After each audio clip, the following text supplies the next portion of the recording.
Законопроект об изменении пенсионной системы сегодня рассматривался Госдумой. Положительные отзывы получены из большинства регионов страны. Эксперты также уверены, что эта необходимость продиктована временем. Количество трудоспособного населения сокращается, а продолжительность жизни растет. При этом парламентарии сразу выдвинули рекомендации инициатору решения, правительству. Скорее всего, они лягут в основу ряда поправок. Народные избранники, например, считают, что необходимы программа содействия занятости и защите трудовых прав граждан предпенсионного возраста, разработка мер, направленных на сохранение здоровья населения, продление трудоспособного периода жизни пожилых людей и повышение уровня их материального обеспечения, повышение доступности социальных и медицинских услуг для граждан старше 80 лет.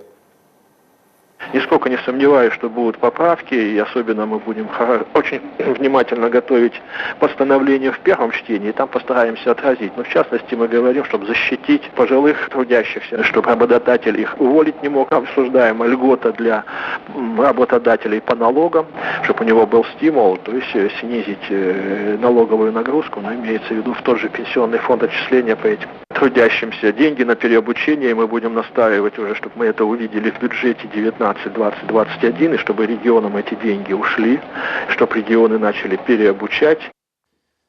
Законопроект предусматривает очень плавный переходный период продления трудоспособного возраста. Кроме того, право досрочного выхода на пенсию сохранится у работников в районах Крайнего Севера и в местностях, приравненным к районам Крайнего Севера, при наличии необходимого северного стажа.